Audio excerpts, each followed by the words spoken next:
Nze, Kiawau, Andrea Dishnikashan. Hello, my name is Andrea. I'm an OG Cree Métis woman from Treaty 1. I am also the Indigenous Women's Leadership Coordinator for CAN, where we've been addressing HIV and other sexually transmitted bloodborne illnesses since 1997.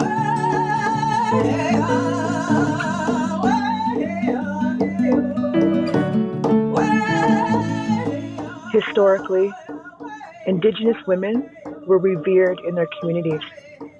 As life givers and fire keepers, they were responsible for passing on cultural knowledge and traditions.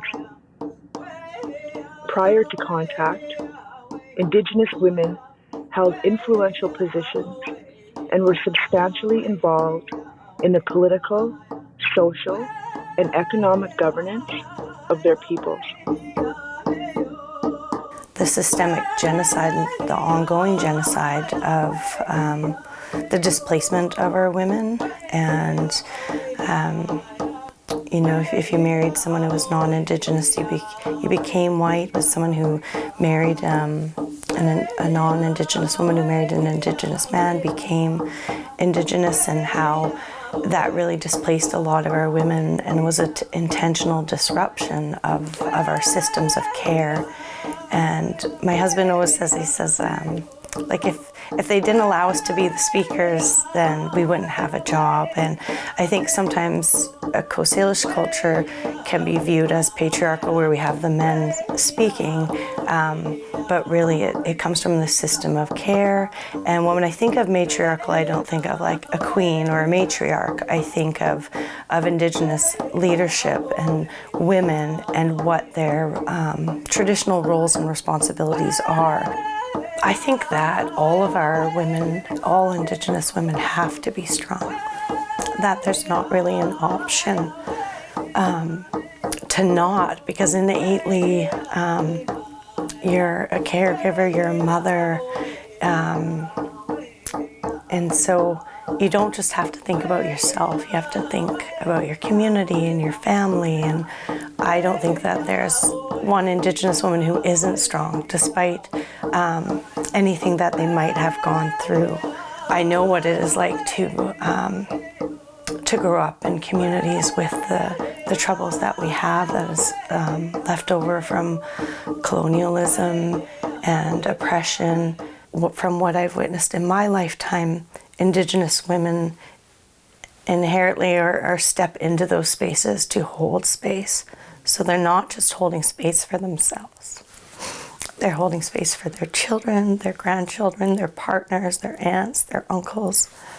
And what I'm seeing now is that our women are stepping up with their strength. And in that doesn't have to be a violent strength. It could just be coming forward in their jingle dresses and dancing in front of the military, and how much power is in that.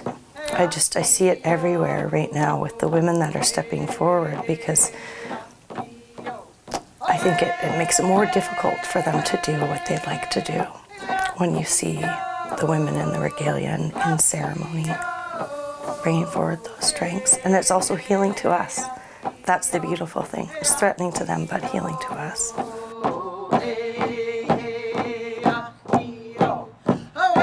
We take a whole person, strength-based approach, embracing our diverse Indigenous, Métis, and Inuit cultures, because they lead to healing. My work with the Voices of Women, what we affectionately refer to as VOW, is about standing strong together and standing strong with our Two-Spirit brothers and sisters. Our growing community stands shoulder to shoulder across the land from coast to coast to coast. We're sharing our Indigenous ways of knowing and doing on our healing journeys.